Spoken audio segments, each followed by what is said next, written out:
বাপ মাকে মানে না যে সে জাহান্নামে যাবে, কথা শেষ। ভাষা ওরকম নেই। 2 কম মার্ক। জুয়া খেলে যে সে জাহান্নামে যাবে। প্রত্যেক যেই খেলাতে টাকার হার জিত রয়েছে সেটাই হলো জুয়া। পৃথিবীর বিভিন্ন দেশে বিভিন্ন ধরনের খেলা হতে পারে, মনে রাখতে হবে প্রত্যেক যেই খেলাতে টাকার হার জিত থাকে সেটাই হলো জুয়া। যেই খেলাতে টাকার হার জিত থাকে না, শরীর চর্চা আছে, সেটা জায়েজ। যেমন ফুটবল, যেমন ক্রিকেট, ব্যাডমিন্টন, র্যাকেট, এগুলো, ভলিবল, এগুলো যখন হার জিতে চলে না তখন জায়েজ, শরীর চর্চা হিসাবে জায়েজ। আর যখন এগুলোতে টাকার হার জিত থাকে তখন এগুলো হারাম, তখন তার নাম জুয়া। উল্লেখ্য যে যেই খেলাতে টাকার হার জিত নেই, শরীর চর্চাও নেই, সেটা আরো খারাপ। টাকার হার জিত নেই, শরীর চর্চাও নেই, সেটা খুব বেশি খারাপ। সেটার ব্যাপার আল্লাহ রাসূল বলেন, বাল নাইবা বিল নারদেশির মান লাইবা বিল নারদেশির ফাকাদ আদখালা ইয়াদাহু ফি দামি খিনজির। কেউ যদি চৌসার, ছক্কা, লুডু, দাবা, পাঞ্জা, ক্যারাম বোর্ড, তাস, গেমস, এইসব ধরনের খেলায় অংশগ্রহণ করে যা বসে বসে চলে, যাতে সময় কাটানো হয়, এসব খেলা যত পৃথিবীতে তৈরি হয়েছে, আরও যত হবে, যাদের নাম আমরা জানি না, যার নাম আমরা জানি না, সেগুলো বসে বসে চলে, সেইগুলোতে কেউ যদি অংশগ্রহণ করে সে তার হাতকে শুকুরের শোরের রক্তের মধ্যে ডুবিয়ে দিল। অন্য এক বর্ণনায় এসেছে ফাকাদ আসহাবাল কাসেম, কেউ যদি চৌসার, ছক্কা, লুডু, দাবা, পাঞ্জা, ক্যারাম বোর্ড, তাস, গেমস, এসব খেলায় অংশগ্রহণ করে, তাহলে সে তার হাতকে শুকুরের রক্তের মধ্যে ডুবিয়ে দিল এবং সে রাসূলের নাফরমানি করল। বর্তমানের সঙ্গে মুনাফিকি করো না তুমি, তোমাকে আমি খুব ভালোবাসি, এই কথাই ঠিক। আজকে বাড়িতে গিয়ে ক্যারাম বোর্ডটা ভেঙে ফেলবে আগে, তারপরে ঘুমায়ও। বক্তব্যটা মানা তোমার ভালো হবে, রেখে দিয়ে ঘুমালে তুমি মুনাফিক। তুমি আমার বক্তব্যের সাথে মুনাফিকি করেছি, যেটা আমি চাই না, যেটা আমি কোনোদিন চাইনি। তুমি এইভাবে বসে বসে খেলবা কেন? আর তোমার মায়ের স্বভাবের কথা বলি, তোমার মার কত ন্যাক্কারজনক, নোংরা, ঘৃণিত স্বভাব। তোমার মা তোমার ছোট ভাইয়ের হাতে মোবাইল দিয়ে ওকে গেমস খেলতে লাগিয়েছে, ও ব্যস্ত আছে, আর তোমার মা স্টার জালসা দেখে। এটা তোমার মা। তোমার মা হলো হস্তিনী মহিলা, এ না হলো হস্তিনী মহিলা। তোমার বাপের উচিত একে তালাক দেওয়া। আমি তালাক দিতে আদেশ করিনি, তবে পরামর্শ থাকছে। হিসাব ফলাফল এটাই। এমন মহিলা সংসারে কোনোদিন কল্যাণ আনতে পারে না। এর স্বভাব খারাপ, এর আচরণ, চালচলন, চরিত্র খারাপ। এ হস্তিনী মহিলা এ কি করে বাচ্চার হাতে মোবাইল দিয়ে গেমস খেলতে লাগিয়ে নিচে টিভিতে স্টার জালসা দেখে, আরো কিছু ল্যাংটা মেয়ে দেখে, নানান কিছু দেখে। এ লজ্জা বেঁচে খেয়েছে, এর কাছে সরব ইতস্তবোধ নেই, এর হিসাব নিকাশ নেই। এ আসলে মা নয়। হতে পারে যে সৎ মা, এ আসলে মা নয়, আর নাহলে খালা। তোমাকে আরো একটা বলে দিচ্ছে, এই ছেলে, যদি আজ থেকে তুমি তোমার মায়ের স্বভাব এরকমটা দেখো, তাহলে তুমি তোমার মাকে খালা বলে ডাকিও। কেন? বলে দিয়ে যে আব্দুর রাজ্জাক বিন ইউসুফ বলে গেছেন আপনাকে খালা বলে ডাকতে। আপনি নাকি আমাদের খালা, আপনি নাকি আমাদের মা নন। কেন? যে আপনি তো আমাদের ছোট ভাইয়ের হাতে গেমস খেলা দিয়ে আপনি স্টার জালসা দেখেন, আপনি মা কি করে হলেন? মা কি এমন হয়? মা কি ছেলের অকল্যাণ চাই? তার নামই কি মা? মা কি ছেলের অকল্যাণ চাই? তার নামই কি মা? না তো, সে তো মা নয়। যে ছেলে মেয়ের কল্যাণ চাই সেই হলো মা। যদি চাই মাই জানে না মা কাকে বলে। বাপে বিবাহ দিয়েছে, স্বামীর কাছে গেছে, তাই বাচ্চা হয়ে গেছে, এই জন্য সে মা। তো এরকম মা তো পাগলিও হতে পারে, যে রাস্তাঘাটে পড়ে আছে, তার কোনো হিসাব নিকাশ নাই, পশু প্রাণীর মতো। তোমার মা তো এমন নয়। সম্মানিত দিনী ভাই বোন, তোমাকে আরো একটু কথা এখানে বলে, সামনে আমার কথা থেকে গেল, তোমাকে এখানে আর একটু কথা বলে আমি আগাই। দুঃখিত, সবসময় সেই কথাটা বলতে হয়, নইলে আমি যে সত্য সত্যই তোমার মাকে খালা বলার জন্য বললাম, সৎমা বলার জন্য বললাম, আসলে তা বাস্তবায়ন হয় না। সে লক্ষ্যে আমি বলি, শোনো, এখন তোমার বোন বসে আছে, বক্তব্য শুনতে এসেছে, আব্দুর রাজ্জাক সাহেব এসেছে, চলো যাই, বক্তব্য শুনে আসে। সারা সাঘাটাই প্রত্যেকটা বাড়িতে পুরুষ নারী ভর্তি হয়ে গেছে। সবাই এসেছে শ্বশুর বাড়ি, সবাই এসেছে মায়ের বাড়ি। বক্তব্য শোনার পরে চলো আগে খাওয়া দাওয়া করো, হইচই করো, ধুমধাম করো, এই তো হলো সম্মেলন। চলো যাই, সাঘাটা বাপের বাড়ি যাই, চলো যাই, সাঘাটা শ্বশুর বাড়ি যাই। আব্দুর রাজ্জাক বিন ইউসুফ এসেছেন, কিছু বক্তব্য শোনা হবে, না হয় গদই মদই করে কিছু বলা হবে। এইটাই কি তাই? আসলে কি তা দেখো তো, সত্যি কি তোমার মা এটা? আমি আগে তোমার মা কি না এটা প্রমাণ করার জন্য একটা বুখারী মুসলিমের হাদিস পেশ করি। তার আগে বলি, তোমার মায়ের নখ, তোমার বোনের নখটা বড়, দেখিও নখে নেইল পালিশ আছে। তোমার বোনের নখ বড় আর নখে নেইল পালিশ আছে। তুমি যদি না জেনে থাকো, তোমাকে লক্ষ্য করে বলছি এই জন্য যে তাহলে তোমার মনে থাকবে, তুমি কষ্ট পাবা যে আব্দুর রাজ্জাক সাহেব আমার বোনের ব্যাপারে আর আমার মায়ের ব্যাপারে এভাবে বলে গেছে। ইহুদি খ্রিস্টানদের পতিতালয়ের মেয়েদের বৈশিষ্ট্য হচ্ছে নখে নেইল পালিশ দেওয়া। ইহুদি খ্রিস্টানদের পতিতালয়ের মেয়েদের বৈশিষ্ট্য হচ্ছে নখ বড় করা, নখে নেইল পালিশ দেওয়া। না হলে আরো ভাষা নিচু করে বলি, ইহুদি খ্রিস্টানদের বেশ্যালয়ের মেয়েদের বৈশিষ্ট্য হলো নখে নেইল পালিশ দেওয়া, নখ বড় করা। তা আমার মেয়ের নখ বড় থাকবে মানে? তোমার বোনের নখ বড় আছে কেন? তোমার মা নাই? ওটা কি তোমার সৎ মা নাকি? ওটা কি তোমার আসলেই খালা? তোমার বোনের কপালে টিপ কেন? হিন্দু মেয়েকে বিবাহ করার 10টি পদ্ধতি আছে। আজকে একজন আমার বিয়ের বন্ধু, হিন্দু ভদ্রলোক, খুব সহযোগিতা করে মাঠে নিয়ে এসেছেন, আমি তাকে ধন্যবাদ জানাই।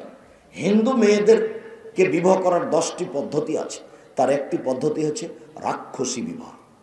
মেয়ের বাপ বিবাহ দিবে না, ছেলেটা জোর করে যদি কপালে টিপ দিতে পারে তাহলে বিবাহ হয়ে গেছে। এই বৈশিষ্ট্য হিন্দুদের পক্ষ থেকে এসেছে। তুমি মুসলিম, তোমার লজ্জা হয় না কেন? তুমি হিন্দু মেয়েকে চিনো, ওর নিজস্ব দাম আছে একটা। ওর বিবাহ হয়ে গেলে কপালে সিঁদুর দেয়, ওর বিবাহ হয়ে গেলে হাতে শাখা দেয়, তার মানে ওর নিজস্ব বৈশিষ্ট্য মজবুত। তুমি বিক্রি হয়ে গেছো, তুমি এমনভাবে পচে গেছো, তুমি একটা মুসলিম মেয়ে বিক্রি হয়ে গেছো, তোমার সব কিছু বিকৃত। শোনো, মুহাম্মদ সাল্লাল্লাহু আলাইহি ওয়াসাল্লাম দুঃখ করে বলেছেন, মুহাম্মদ সাল্লাল্লাহু আলাইহি ওয়াসাল্লাম দুঃখ করে বলেছেন, আফসোস করে বলেছেন, খুব দুঃখ করে বলেছেন, জাতির কাছে আমার আশঙ্কা এই থাকলো যে আমার উম্মত ইহুদি খ্রিস্টানদের সাথে মিশে যাবে, চালচলনে, কৃষ্টি কালচারে, নিয়ম নীতিতে, শিষ্টাচারে, বৈশিষ্ট্যে। ডান হাতের বিঘত যেমন বাম হাতের সমান, ডান হাতের বিঘত যেমন বাম হাতের সমান, এটা যেমন সমান সমান, আমার উম্মত ইহুদি খ্রিস্টানদের সাথে নিয়ম কানুনে, কৃষ্টি কালচারে, চালচলনে, বৈশিষ্ট্যে মিলে যাবে তেমন। আবার বলছেন, শোনো, ডান পায়ের জুতা যেমন বাম পায়ের সমান, ডান পায়ের জুতা যেমন বাম পায়ের সমান, আমার উম্মত ইহুদি খ্রিস্টানদের সাথে চালচলনে, নিয়ম নীতিতে মিলে যাবে তেমন। এটা আমার দুঃখ। ভাষা বলতে বলতে এবার নিচে নেমে গেলেন, এমন ভাষায় চলে গেলেন, বলছেন, শোনো, ইহুদি খ্রিস্টান যদি মায়ের সাথে জেনা করে থাকে, আমার উম্মত তাদের সাথে মিল দিতে গিয়ে আমার উম্মত মায়ের সাথে জেনা করবে। তিনি এইভাবে বলতে লাগলেন। তাই তো দেখো, তোমার বোনটা স্কিন পায়জামা পরে আছে, গায়ের সাথে লেগে আছে, ও মুসলিম মেয়ে, ওটা তোমার মা? ছি, ওটা তোমার মাকে বলেছে? ওটা তোমার মা, ওটা তোমার খালা, ওটা তোমার সৎ মা। তোমার বাপ যদি তার মা প্রমাণ করতে পারে, তুমি যদি প্রমাণ করতে পারো, আমি আব্দুর রাজ্জাক বিন ইউসুফ জাতির সামনে আর কোনোদিন বক্তব্য দিব না।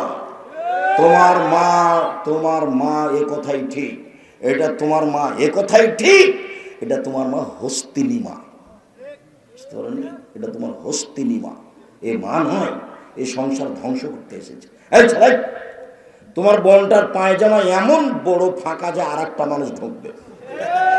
ও যখন এতে তোমার ওই রিক্সায় উঠে তখন হাঁটু পর্যন্ত খুলে যায়।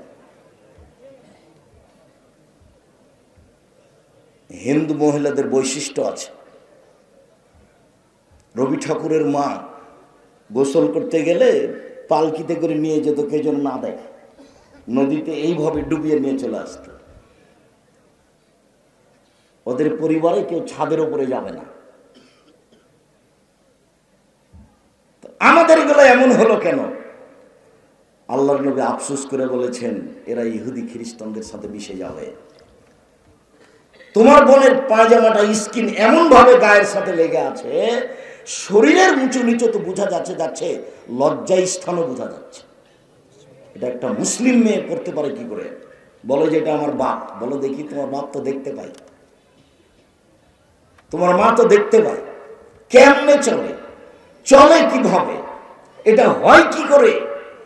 আমার উম্মাত ইহুদি খ্রিস্টানদের সাথে মিশে যাবে। ডান পায়ের জুতা যেমন বাম পায়ের সমান, ডান হাতের বিঘত যেমন বাম হাতের সমান, আমার উম্মাত তাদের সাথে মিশে যাবে।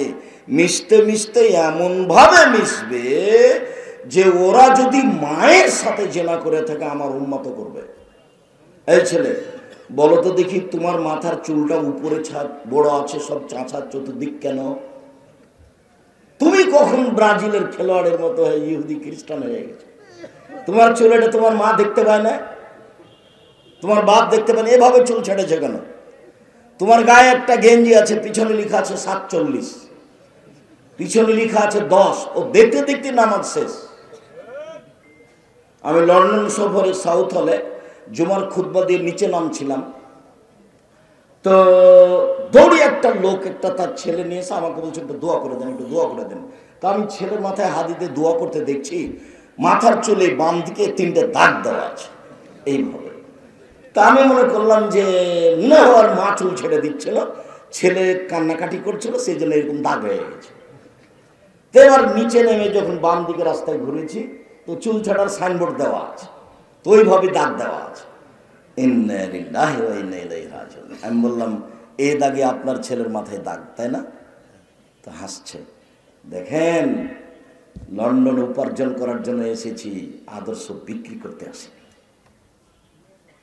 ইসলামে আদর্শের দাম আছে। নবীগণের বৈশিষ্ট্য 10টি, নবীগণের বৈশিষ্ট্য 10টি, এগুলোর নাম আদর্শ। 1, দাড়ি ছেড়ে দিতে হবে। 2, মুছ কেটে ফেলতে হবে, চাঁচা যাবে না। 3, পেশাব পায়খানার সময় পানি দিয়ে পবিত্রতা অর্জন করতে হবে। 4, নখ কেটে ফেলতে হবে। 5, বগলের লুম উঠিয়ে ফেলতে হবে, নারী পুরুষ একই হুকুম। 6, নিচের লুম পরিষ্কার করতে হবে, ঊর্ধ্বে টান 40 দিন, পুরুষ নারী একই হুকুম।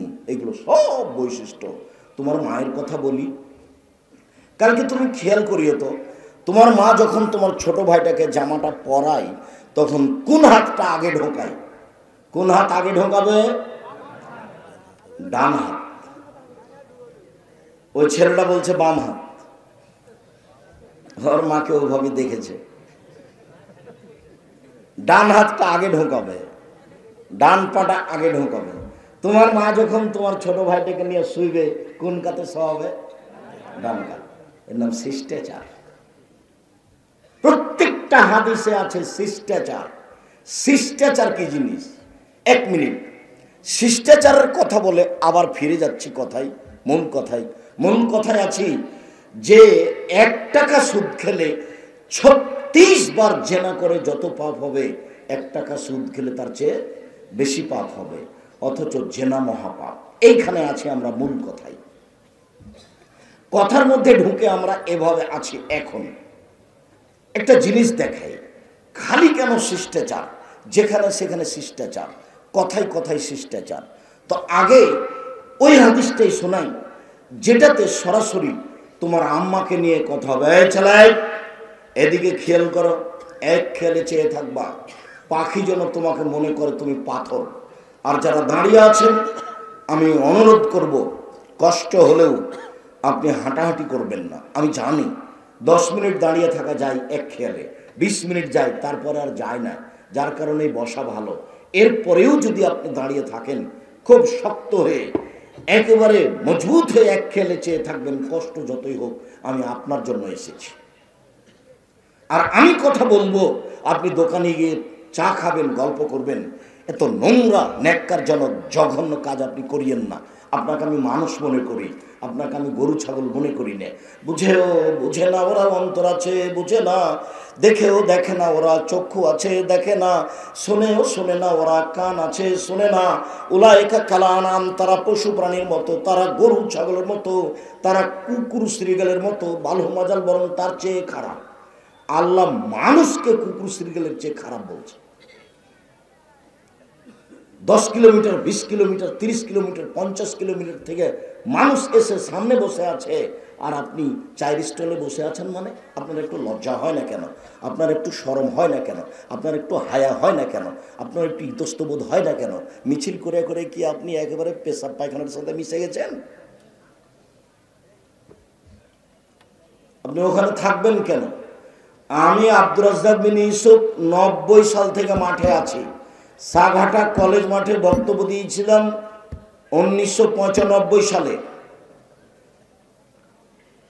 দীর্ঘ 34 বছর আমি কোনোদিন অপ্রয়োজনীয় বাক্য বলিনি। দীর্ঘ 34 বছর আমি কোনোদিন কেসা কাহিনী বলিনি। দীর্ঘ 34 বছর আমি কোনোদিন মাঝহাব নিয়ে কথা বলিনি। দীর্ঘ 34 বছর আমি কোনোদিন সরকার নিয়ে কথা বলিনি। আমি দাবি জানিয়েছি যে এলাকায় আমি উপস্থিত হব, সেই এলাকার নারী পুরুষ সবাই আসবে, আসতেই হবে। এমনকি যত হিন্দু পরিবার আছে তাদেরকে আসতে হবে। আমি তাদেরও কিছু না কিছু উপকার করবই করবো। সম্মানিত দিনী ভাই বোন, বলছিলাম কেন এত শিষ্টাচারের কথা? 1 মিনিট। যেটা তোমার বোনকে নিয়ে, যেটা তোমার মাকে নিয়ে। জাবের রাদিয়াল্লাহু তাআলা আনহু বলেন, আমরা একবার যুদ্ধ করে রাসূলের সাথে সফর থেকে আসছিলাম, মদিনায় ঢুকবো। তা আল্লাহ রাসূল বলেন, এই থামো থামো থামো, রাতে এখানে থাকো, সকালে বাড়ি যাব। আমি জাবের বললাম, আল্লাহর নবী, আমি নতুন বিবাহ করেছি, আমাকে বাড়ি যেতে অনুমতি দেন। তখন আল্লাহ রাসূল আমাকে বলছেন, ও তুমি নতুন বিবাহ করেছো?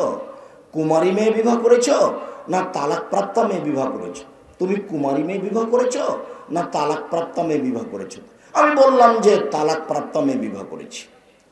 ওরা আগে বিবাহ হয়েছিল, তার স্বামী তাকে তালাক দিয়ে দিয়েছে, আমি তাকে বিবাহ করেছি।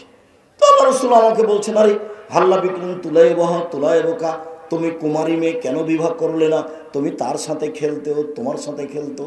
আরে তুমি কুমারী মেয়ে কেন বিবাহ করলে না? তুমি তার সাথে খেলতেও, তোমার সাথে খেলতো। আরে তুমি কুমারী মেয়ে কেন বিবাহ করলে না? তুমি তার সাথে খেলতেও, তোমার সাথে খেলতো। আল্লাহ রাসূল এইটা বললেন। এবার দেখি জাবের কি বলেন। জাবের রাদিয়াল্লাহু তাআলা বলছেন, আল্লাহ নবী শোনেন, আমার আব্বা উহুদের যুদ্ধে শহীদ হয়েছেন 9 জন মেয়ে রেখে। আমার 9 জন বোন আছে। আমার বোনদের সমবয়সের, কম বয়সের মেয়েকে আমি বিবাহ করা পছন্দ করিনি 4টা কারণে। আল্লাহ নবী শোনেন, আমার আব্বা উহুদের যুদ্ধে শহীদ হয়েছেন 9 জন মেয়ে রেখে আছে। আকরাহান উজাবেজা মিসলাহুন্না, তাদের বয়সের, কম বয়সের মেয়েকে আমি বিবাহ করা পছন্দ করিনি 4টা কারণে।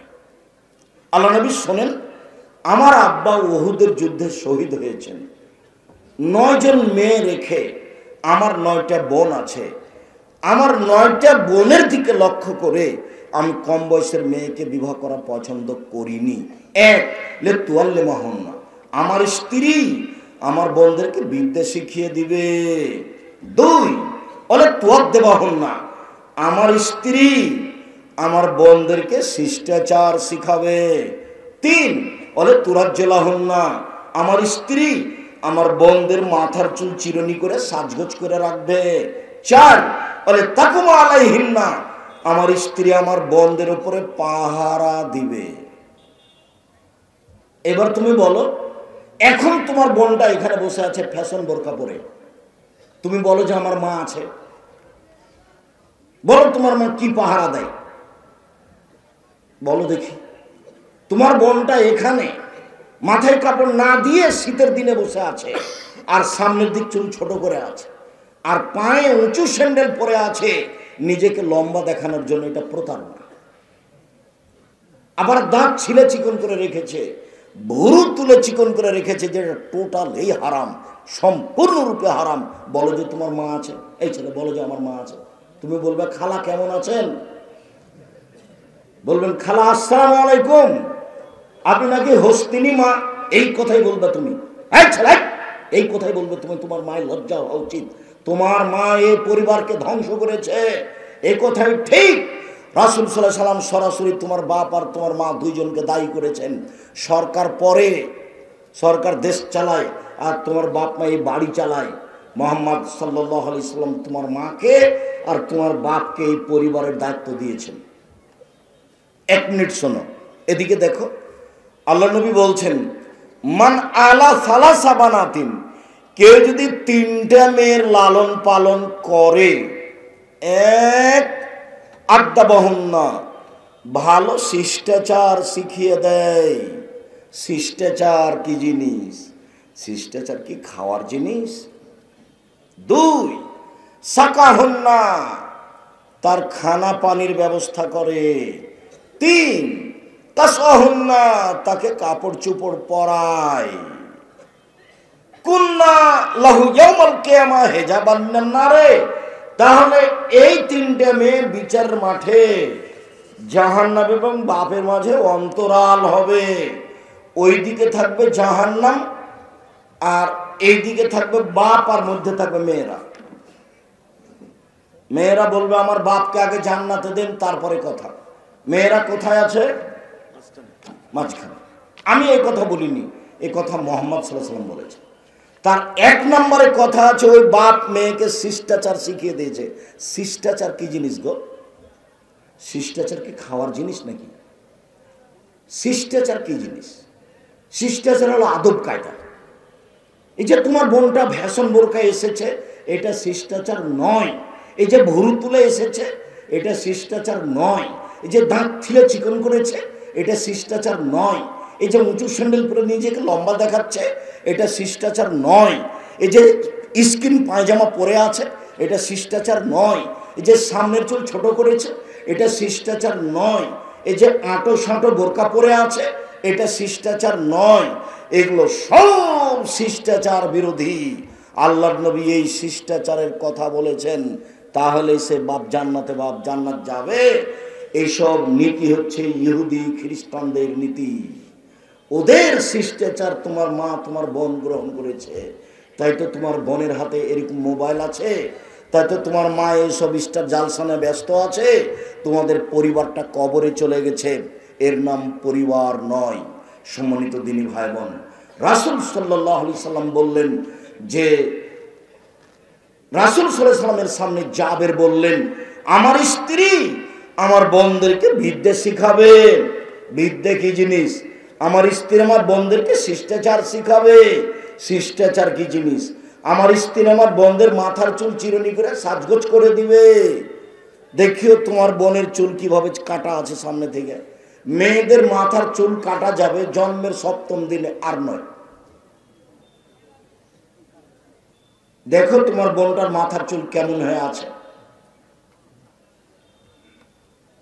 আমার স্ত্রী আমার বোনদের মাথার চুল চিরুনি করে দিবে। আমার স্ত্রী আমার বোনদের উপরে পাহারা দিবে। তোমার মা তোমার আর তোমার বোনের পাহারাদার। হাদিস বুখারী মুসলিম। হাদিস বুখারী মুসলিম মানে আম গাছে জাম ধরতে পারে, ধরে না। আম গাছে জাম ধরতে পারে, ধরে না। অমাবস্যার রাতে চাঁদ উঠতে পারে, উঠে না। শুয়ের ছিদ্র দিয়ে লাঙ্গলের পা ঢুকতে পারে, ঢোকে না। শুয়ের ছিদ্র দিয়ে লাঙ্গলের পা ঢুকে যেতে পারে। আম গাছে জাম ধরে যেতে পারে। অমাবস্যার রাতে চাঁদ উঠে যেতে পারে। অবাস্তব ঘটনাগুলি ঘটে যেতে পারে। এরপরেও আমি যেটা বললাম সেটা সন্দেহ আছে বলে কেউ যদি কিয়ামত পর্যন্ত চেষ্টা করে, সরিষা ঢোকাতে পারবে না। যা বলছি তাই থাকবে। তার নাম বুখারী মুসলিম। যা বলছি সেটাই থাকবে, তার নাম শিষ্টাচার। চলো উপস্থিত বৈঠকের দিনই মুসলিম বোন, আপনাকে বলছি, আপনি মনে কিছু নিয়েন না। এতবার বলার পরে আপনি ছোট ব্লাউজ পরে আছেন, এখন আপনার গায়ে ফ্যাশন বোরকা আছে, বাড়িতে গিয়ে জ্বালিয়ে দিন। সত্য সত্যই যদি আপনি মুসলিম হন, এদিকে দেখেন, মুসলিম মানে মেনে নিয়েছি, ইসলাম মানে মেনে নেওয়া। ইসলাম মানে এক গিলাস পানি পান করলে 5টা শিষ্টাচার লাগে। এক, শিষ্টাচার নম্বর 1 ডান হাত। 2, শিষ্টাচার নম্বর 2 বসে। শিষ্টাচার 3 শ্বাসে। শিষ্টাচার 4 বিসমিল্লাহ বলে। শিষ্টাচার 5 পান শেষে আলহামদুলিল্লাহ। এক গিলাস পানি পান করতে 5টা শিষ্টাচার লাগে। শিষ্টাচার কি জিনিস? বাড়িতে ঢুকলে সালাম দিয়ে ঢুকতে হয়, এটা তো আবার গায়বান্ধা। ইন্না লিল্লাহ। গায়বান্ধা বলে কি বলতে চাইলেন আব্দুল রাজ্জাক সাহেব? গায়বান্ধা বলে বলতে চাইলাম সাতক্ষীরার মতো, ওইদিকে একটা ঘর, এইদিকে একটা ঘর, মধ্যে গরুর গাড়ির রাস্তা। কোথায় দরজা? সালাম যে দিবেন তো দরজায় যে নাই, সবই যে ফাঁকা। এইটা হলো যাযাবরের জীবন। যাযাবর মানে যারা ওই যে ট্রেন স্টেশনে থাকে, ফাঁকা জায়গায় থাকে, আহাল পরিবার নিয়ে ছয়ের নিচে থাকে, ওরা যাযাবর। তোমার বাপ মাও কি যাযাবর? বাড়ি ইট দিয়ে ঘেরবে, টাকা আছে, নইলে চটছালা দিয়ে ঘেরবে, নইলে গাইবান্ধার নীতিতে, নইলে গাইবান্ধার নীতিতে সুপারির গাছের ডাল দিয়ে ঘেরবে, বাড়ি ঘেরে রাখবে, একটা দরজা রাখবে। এই মুসলিম। আব্দুর রাজ্জাক সাহেব গাইবান্ধা বলে কি এটা বলতে চাইলেন? হ্যাঁ অবশ্যই তাই বলতে চাইলাম। গাইবান্ধা বলে আরো বলতে চেয়েছি, গাইবান্ধা বলে আরো বলতে চাইছি, সেটা হলো কি? যৌতুক নেওয়া। প্রায় গার্জেনের এটা মাথায় আছে, ছেলে মানে টাকা লাগবে, ছেলের মেয়ের বাপের কাছ থেকে টাকা নিবে। তোমরা দুবে বেটা ভিক্ষা করে খাবা, তোমার বাপ আর তুমি ভিক্ষা করবে মানুষের কাছে।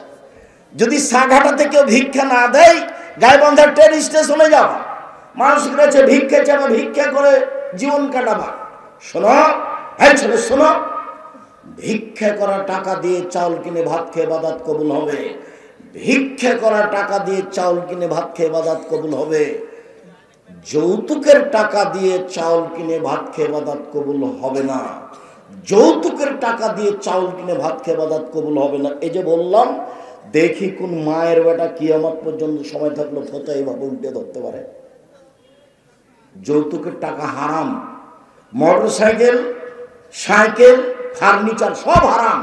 আগামীকাল সন্ধ্যা হতে হতে টাকা পয়সা, ফার্নিচার, সাইকেল, মোটরসাইকেল সব ফেরত দিতে হবে।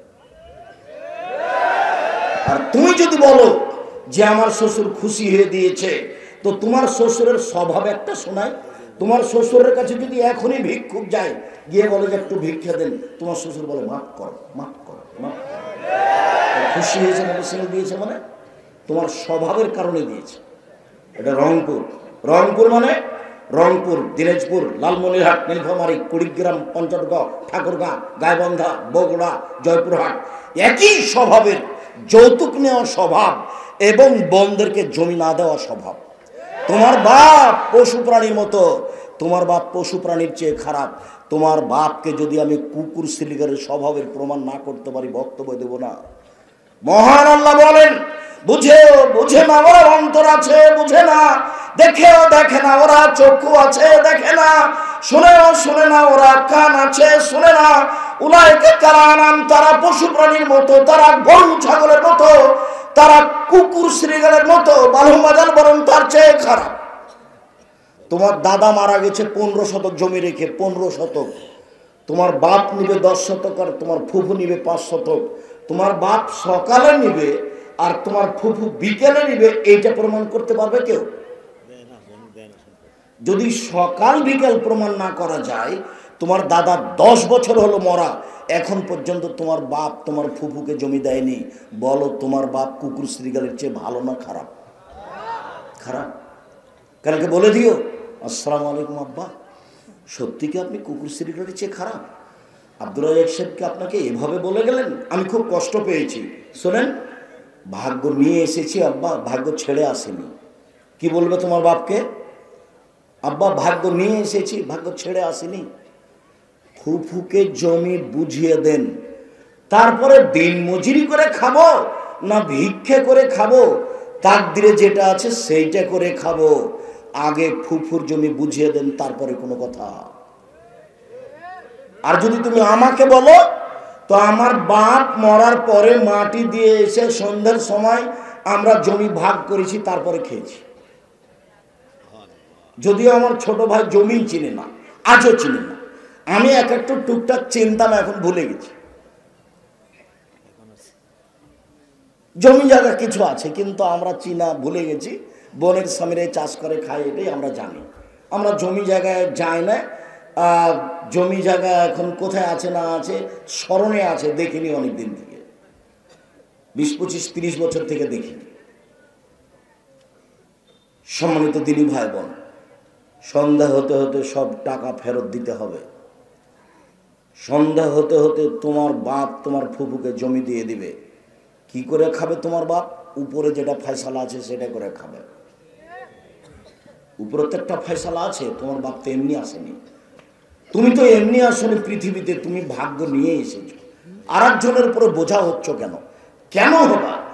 তোমার ফুফু জমি চাইলে তোমার বাপের স্বভাব, হ্যাঁ টাকা টাকা করিস, জমি জমি করিস, যা আর এখানে আসতে পাবি না। তোমার ফুফু এসেছে তোমার বাপের বাড়িতে, তোমার বাপ তার ভাইয়ের জন্য, ও বংশসূত্রে আত্মীয়, নিজ ভাই, সেজন্য এসেছে। জমির সাথে কি সম্পর্ক? জমি তো বাপের মেয়ে হিসাবে ভাগ করে নেবে। সম্মানিত দিনী ভাই বোন, বলছিলাম, এই ছেলে, পাপের জগতে সবচেয়ে জঘন্য ঘৃণিত পাপ হলো জেনা। সেই পাপের সাথে সুদকে মিশানো আছে। অবাক হতে হয়। কোনো ছেলে মেয়ে যদি বিবাহ করার পূর্বে জেনা করে, তাহলে তাকে 100টা পিটিয়ে এলাকা থেকে 1 বছরের জন্য তাড়িয়ে দিতে হবে। কোনো ছেলে মেয়ে যদি বিবাহ করার পূর্বে জেনায় লিপ্ত হয়, তাহলে তাকে 100 লাঠি পিটিয়ে এলাকা থেকে 1 বছরের জন্য তাড়িয়ে দিতে হবে। এইটা হলো জেনার শাস্তি বিবাহের পূর্বে। আর কেউ যদি বিবাহ করার পরে জেনায় লিপ্ত হয়, তাহলে তাকে ইট ঢেল পাথর দিয়ে মেরে মেরে মেরে ফেলতে হবে। শুনে রেখো, বিবাহ করার পরে কেউ যদি জেনায় লিপ্ত হয়, তাহলে অন্তত মনে রাখো তার বেঁচে থাকার কোনো পথ নেই। এদেশের লাখো দুলা ভাইকে ইট ঢেল পাথর দিয়ে মেরে ফেলতে হবে যারা সেলিকার সাথে জেনায় লিপ্ত হয়েছে। এদেশের লাখো ভাবিকে ইট ঢেল পাথর দিয়ে মেরে ফেলতে হবে সরকারি ভাবে যারা দেবরের সাথে জেনায় লিপ্ত হয়েছে। এদেশের লাখো পুরুষকে ইট ঢেল পাথর দিয়ে মেরে ফেলতে হবে যাদের স্ত্রী জাজল্য থাকার পরেও আরেকজন মহিলার সাথে জেনায় লিপ্ত হয়েছে। এদেশের লাখো মহিলাকে ইট ঢেল পাথর দিয়ে মেরে ফেলতে হবে যাদের স্বামী থাকার পরেও অন্য পুরুষের সাথে জেনায় লিপ্ত হয়েছে। অন্তত তাদের পৃথিবীতে বেঁচে থাকার কোনো সুযোগ নেই। এই ছেলে, 1 মিনিট আমার দিকে চেয়ে থাকো। ওই ছেলেটা উঠে হাঁটছে, আপনি খেয়াল করেন না? যতই কষ্ট হোক কিছুক্ষণ এক খেলে বসে থাকবেন। সুদের পাপের চেয়ে জেনার পাপ, জেনার পাপের চেয়ে সুদের পাপ বড়। তো জেনার পাপ কত বড়? জেনার পাপের চেয়ে সুদের পাপ বড়। জেনার পাপের চেয়ে সুদের পাপ বড়। তো জেনার পাপ কত বড় সেটা 1 মিনিট বলি।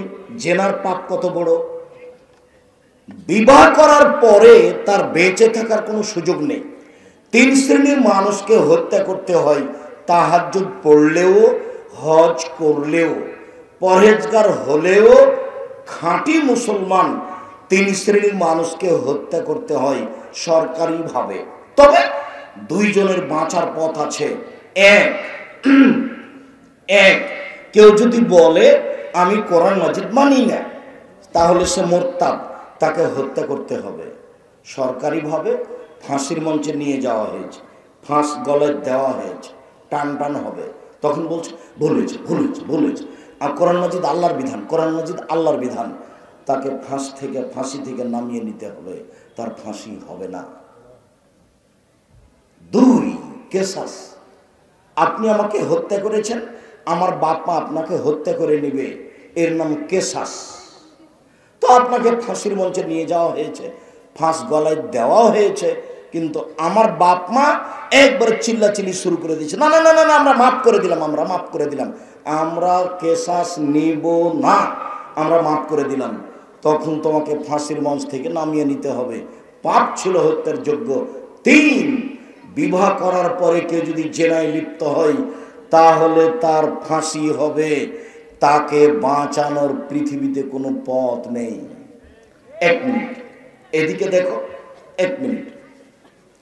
যা তোমরা তুমি গ্রামে দিয়ে, গ্রামের সম্প্রদায়ের একজন মহিলা আসলো নবীর কাছে, এসে বলছে আল্লাহ রাসূল তাহেরনি, আমাকে পবিত্র করুন। এটা তার কথা। আল্লাহ রাসূল বলছেন ইরজি, বাড়ি ফিরে যাও, আস্তাগফিরুল্লাহ, আল্লাহর নিকটে তওবা ক্ষমা চাও, অতুবি ইলাইহি, তুমি আল্লাহর কাছে তওবা করো, তোমার পাপ ক্ষমা হয়ে যাবে। তখন মহিলা বলছে আর তোর আদাদুনি কামার আদারটা মায়ের জন্য মালিক। ও, আপনি মায়ের জন্য মালিককে যেভাবে ফিরিয়ে দিয়েছিলেন সেভাবে আপনি ফিরিয়ে দিতে চাচ্ছেন। অনা হবলা মিনাচ্ছে না, আমার পেট উঁচু হয়েছে অবৈধ সন্তানে, আমার বিচার করে দেন, আমি ফিরে যাব না। তখন আল্লাহ রাসূল বলছেন আচ্ছা ঠিক আছে, ইরজাই হাত্তা তালেদি, তুমি বাড়ি চলে যাও, যেদিন তোমার বাচ্চা হবে আসিও, বিচার করে দেব। মহিলা চলে গেল। সবে মাত্র বাচ্চা প্রসব হয়েছে। মুসলিম গ্রন্থে এসেছে যে তাকে ন্যাকড়াতে জড়িয়ে নিয়ে রাসূলের দরবারে উপস্থিত, এ দেখেন বাচ্চা প্রসব হয়েছে, বিচার করে দেন। তখন আল্লাহ রাসূল দেখে বলছেন আচ্ছা ঠিক আছে, ইরজাই ফরজি হে, ফিরে যাও, বাচ্চাকে দুধ খাওয়াও, হাত্তা তাত্তা নিয়ে, যেদিন বাচ্চা দুধ ছেড়ে দিবে সেদিন এসে বিচার করে দিব। মহিলা চলে গেল, বাচ্চাকে 2 বছর দুধ খাওয়ালো। 2 বছর পরে বিচারালয়ে উপস্থিত, বাচ্চার হাতে এক টুকরা রুটি রয়েছে, এই রুটি প্রমাণ করে বাচ্চা খাদ্য খেতে পারে। মুসলিমিনা, আল্লাহ নবী বাচ্চাটাকে একজন মুসলমানের হাতে দিলেন, বললেন যাও তুমি এ বাচ্চা লালন পালন করো, সঙ্গী সাথী এই সব বেহা তোমরা একে নিয়ে যাও, অফিরুল্লাহ সাদরিহা, মাঠে নিয়ে গিয়ে গর্ত খুঁড়ে বুক পর্যন্ত মাটিতে পুঁতে দাও, ফারজেমুহা, এরপর চতুর্দিক থেকে ইট ঢেল পাথর দিয়ে মেরে মেরে মেরে ফেলো। সাহাবীগণ তাকে মাঠে নিয়ে গেলেন। খালিদ বিন ওয়ালিদ বলছেন তাকে বুক পর্যন্ত মাটিতে পুঁতে দিয়ে চতুর্দিক থেকে ইট ঢেল পাথর মারতে লাগলাম। খালিদ বিন ওয়ালিদ বলছেন আমি একটা পাথর তার মুখের উপরে মারলাম, ফাতানাজ্জাদ দামলে, যে খালিদ পাথরটা মুখে লেগে মুখ ফেটে রক্ত ছিটে খালিদের গায়ে লাগলো। ফাসাব্বাহ, খালিদ গালিতে বলছিলেন ছি ছি, একজন জেনাকারিনী মহিলার গায়ের রক্ত আমার গায়ে লাগলো, এইভাবে তিনি গালি দিয়ে বসলেন। আল্লাহ রাসূল বললেন মাহানা খালিদ, খালিদ থামো, তুমি গালি দিও না, লাকাত তাবাত তাওবাতান ওয়া তাবা সাহিব মাকসিল্লাহ গফিরা লাহু, এই মহিলা এত তোবা করেছে, এত ক্ষমা ভিক্ষে চেয়েছে, এরকম তোবা যদি বড় থেকে বড় পাপী করে তবু তার পাপ ক্ষমা করা হবে। খালিদ একে গালি দিও না। শুধু তাই নয়, এর তোবা যদি মদিনার লোকের সবাকে বন্টন করে দেওয়া হয় তাহলে সবার পাপ ক্ষমা হয়ে যাবে। খালিদ তুমি একে গালি দিও না। আল্লাহর নবী এই কথা বললেন, কাফন দাফন করলেন, গোসল দিলেন, জানাজা করলেন, তার মানে স্পষ্ট প্রমাণ করলেন এই মহিলার পাপ ক্ষমা হয়ে গেছে। পৃথিবীর সবচেয়ে বড় মানুষ তিনি বুঝতে পারলেন মহিলার পাপ ক্ষমা হয়ে গেছে, কিন্তু তিনি বলতে পারলেন না যাও তোমার বিচার হবে না, মাফ করে দিলাম। তার মানে এই মাফ করে দেওয়ার ক্ষমতা মানুষের হাতে নেই, উপর থেকে ফয়সালা। বিবাহ করার পরে কেউ যদি জেনায় লিপ্ত হয় তাহলে অন্তত এটা জানতে হবে তার পৃথিবীতে বেঁচে থাকার কোনো সুযোগ নেই। হাদিস বুখারী মুসলিম। এই ছেলে মেয়ে শোনো, উপস্থিত দিনী বৈঠকের দিনী মুসলিম বোন শুনেন, এই আলোচনা আবার একটা জায়গাতে আসবে, সুদের আলোচনায় একটু খেয়াল করবেন, দেখা আপনাকে সুদের পাপ। সুদের পাপ অবাক। রাসূল সাল্লাল্লাহু আলাইহি সাল্লাম বলেন, আর রিবা সাবুনা জুজান, সুদের পাপের 70টি ভাগ রয়েছে। ছোট ভাগ হলো মার সাথে জেনা করলে যেমন পাপ হয়, ছোট থেকে বড়, বড় থেকে ছোট। সুদের পাপের 70টি ভাগ রয়েছে, ছোট থেকে বড়, বড় থেকে ছোট। সুদের পাপের সবচেয়ে ছোট পাপ হলো মায়ের সাথে জেনা করলে যেমন পাপ হয়। এমন কোন পাপ নাই দুনিয়াতে যেটা জেনার সাথে লাগানো আছে, যেটা মায়ের সাথে জেনা করার সাথে লাগানো আছে। অবাক পাপ সুদের পাপ। যেই পাপ মায়ের সাথে জেনা করার সাথে লাগানো আছে, জেনার সাথে লাগানো আছে, দুঃখিত, আগামীকাল সন্ধ্যা হতে হতে ব্যাংকিং যত লেনদেন আছে, তোমার মা যত কিস্তি তুলেছে সব বন্ধ করতে হবে। তোমার মা যদি কিস্তি বন্ধ না করে, প্রথমে বলেছি তোমার মা আসলে মুসলিম মহিলা নয়, আসলে একজন হস্তিনী মহিলা। এ দিয়ে সংসার করা ঠিক হবে না। 24 ঘন্টার মধ্যে সুদের লেনদেন বন্ধ করতে হবে। মহান আল্লাহ নাকাজ করেছেন। আমার দিকে চেয়ে থাকুন। মানুষ যদি সুদ খায় তাহলে নিঃস্ব হয়ে যাবে। মানুষ যদি সুদ খায় টাকা কমে যাবে। মানুষ যদি সুদ খায় মানুষ ভিক্ষুক হবে। দেখেন আল্লাহ বলেন, আল্লাহ বলেন ইয়ামহাকুল্লাহুর রিবা ইউরবি সাদাকাত, সুদ মানুষের টাকাকে কমিয়ে দেয়, দান মানুষের টাকাকে বেশি করে দেয়। এই কথা আল্লাহ বলেন। এই ছেলে বসো। ওই ছেলেটা পরিবেশ নষ্ট করছে, আপনি খেয়াল করছেন না কেন? একটা বাক্যের মূল্য 1 কোটি টাকা, আপনাকে এইটা হিসাব করতে হবে। সুদ মানুষের টাকাকে কমিয়ে দেয় আর দান মানুষের টাকাকে বেশি করে দেয়, কথা আল্লাহ বলছেন। এবার আল্লাহর নবী কি বলছেন শোনাই। আল্লাহর নবী বলছেন যে ইন্নার রিবা ওয়াইন কাসরা ফাইনা আকিবাতুহু কাল্লিন, সুদ যদিও বাহ্যিকভাবে বাড়ে, সুদ যদিও বাহ্যিকভাবে বাড়ে, শেষ পরিণতি নিঃস্ব, শেষ পরিণতি নিঃস্ব। আল্লাহ বলছেন সুদ খেলে টাকা কমে যায়, আল্লাহর নবী বলছেন সুদ খেলে মানুষ নিঃস্ব হয়। আমি আব্দুর রাজ্জাক বিন ইউসুফ কোরআন এবং হাদিসকে সামনে রেখে বলছি, সুদ খেলে মানুষ ভিক্ষুক হবে, আজ হোক আর কাল হোক। হয় সে ভিক্ষে করে খাবে, না হয় তার ছেলে ভিক্ষে করে খাবে, না হয় তার নাতি ভিক্ষে করে খাবে। তাকে ভিক্ষুক হতেই হবে, আজ হোক আর কাল হোক। এই টাকা থাকবে না। সুদ খেলে দেশের টাকা 2-1 জনের হাতে চলে যায়। সুদ খেলে পৃথিবীর টাকা 2-1টা দেশে চলে যায়। বাকি দেশগুলি দেউলিয়া হয়ে যায়, বাকি লোকগুলি নিঃস্ব হয়ে যায়। এটাই হলো সুদের ফলাফল। সুদ কাকে বলে? 1 মিনিট জানেন? আব্দুল্লাহ এদেশের মাটিতে দেশ জুড়ে মক্তব চালু করব, তার পদক্ষেপ নিয়ে দিন রাত সময় কাটাচ্ছে। আব্দুল্লাহর একদিন বক্তব্যে শুনলাম, সেদিন আমি বুঝতে পেরেছিলাম আসলে সুদ কি জিনিস। বক্তব্যে বলছে টাকার নিজস্ব গতিতে টাকাকে চলতে দিতে হবে। টাকার নিজস্ব গতি হলো ওকে বিনিময়ে ব্যবহার করতে হবে, তাহলে সমাজ শান্তি পাবে। যদি টাকাকে নিজস্ব গতিতে ব্যবহার না করা হয় তাহলে সমাজে অশান্তি নেমে আসবে, মানুষ দরিদ্র হয়ে যাবে। টাকার নিজস্ব গতি কি? বিনিময়ে ব্যবহার হওয়া। এই যে একটা মগ নিলাম, বিনিময়ে টাকা দিলাম, এর নাম হচ্ছে টাকার নিজস্ব গতি। এই ছেলে, বক্তব্য সব ভুলে গেলে এই কথাটা মনে রাখবা। টাকার নিজস্ব গতি হলো ওকে কিসে ব্যবহার হতে হবে? বিনিময়ে। আবার বলো, টাকার নিজস্ব গতি কি? ওকে বিনিময়ে ব্যবহার হতে হবে। টিস্যু বক্সটা নিয়েছি, বিনিময়ে কি দিয়েছি? টাকা দিয়েছি। এটা হলো টাকার নিজস্ব গতি। আর যখন টাকা দিয়ে টাকা নিব তখন এটার নিজস্ব গতি হবে না, এটা টাকার উপরে জুলুম করা হবে। তখন আর মানুষ ভালো থাকবে না, শান্তিতে থাকবে না, সবাই সব কিছু হারিয়ে দিবে। প্রশ্নের উত্তর হবে না, প্রশ্ন উত্তর দেখতে হবে না, আর আপনারা আপোষে কথা বলতে পাবেন না। প্রশ্নগুলো রেখে দেন, প্রশ্নের উত্তর নেই। এই ছেলে, বলো তো দেখি, টাকার নিজস্ব গতি কি?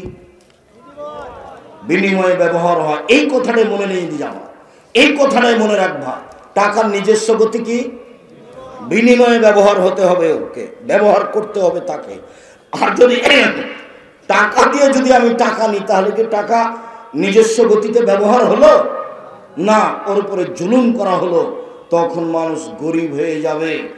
টাকা দিয়ে টাকা নেওয়াই হলো সুদ, টাকাকে নিজস্ব গতিতে ব্যবহার হতে না দেওয়াই হলো সুদ। টাকাকে নিজস্ব গতিতে ব্যবহার না হতে দেওয়াই হচ্ছে সুদ।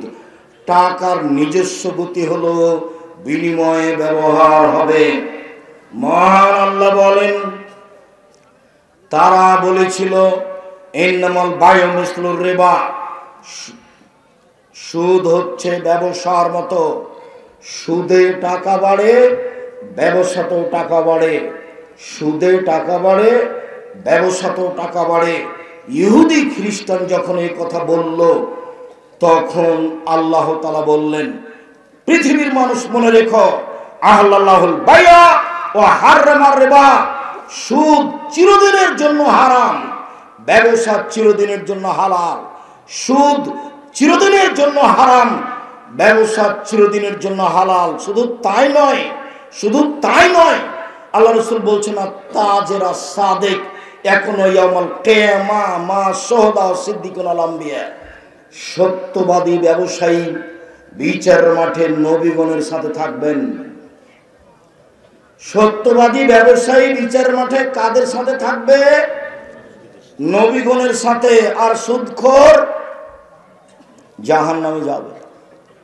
যে সুদ খায় তার উপরে অভিশাপ, যে সুদ দেয় তার উপরে অভিশাপ, যে সুদের অঙ্ক লিখে তার উপরে অভিশাপ, যে সুদের উপরে সাক্ষী থাকে তার উপরে অভিশাপ।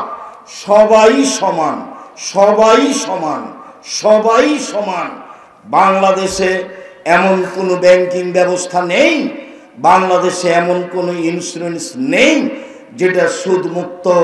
অতএব আপনাকে এতে থেকে বেঁচে থাকতে হবে, এ কথাই ঠিক। দিন রাত আল্লাহ নবী বলতেন, আউযু বিকা মিনাল মা'সামি ওয়াল মাগরাম, হে আল্লাহ, তোমার কাছে বাঁচতে চাই বড় পাপ হতে, তোমার কাছে বাঁচতে চাই ঋণ কর্য হতে, তোমার কাছে বাঁচতে চাই বড় পাপ হতে, তোমার কাছে বাঁচতে চাই ঋণ কর্য হতে, তোমার কাছে বাঁচতে চাই বড় পাপ হতে, তোমার কাছে বাঁচতে চাই ঋণ কর্য হতে। ব্যাংকে লোন নিয়ে বাড়ি করতে হবে না, ব্যাংকে লোন নিয়ে ব্যবসা বাণিজ্য করতে হবে না। 24 ঘন্টার মধ্যে এই ব্যবসা বাণিজ্য থেকে ফিরে আসতে হবে, লোন ফেরত দিতে হবে। যে ঋণ নিয়েছে তার জানাজা হবে না। 1 মিনিট, আল্লাহ রাসূল বলছেন, এই শোনো, এর ঋণ আছে? জি আছে। তাহলে আমি গেলাম। তার মানে যার ঋণ আছে তার জানাজা হবে না, যার ঋণ আছে তার জানাজা হবে না। সাবধান, ঋণ মানেই সুদ। এদেশে ব্যাংকে ঋণ মানেই সুদ। ব্যাংকে লোন নিয়ে বাড়ি গাড়ি করিয়েন না। কুল্লু লাহমিন নাবাতা মিনাস সুহতে কানাতিন নার আওলা বিহি, যে শরীরটা হারাম উপায়ে বাড়ে তার জন্য জাহান্নাম যথেষ্ট। যে শরীর হারাম উপায়ে বাড়ে তার জন্য জাহান্নাম যথেষ্ট। এইবার সুদের পাপ দেখাতে গিয়ে লম্বা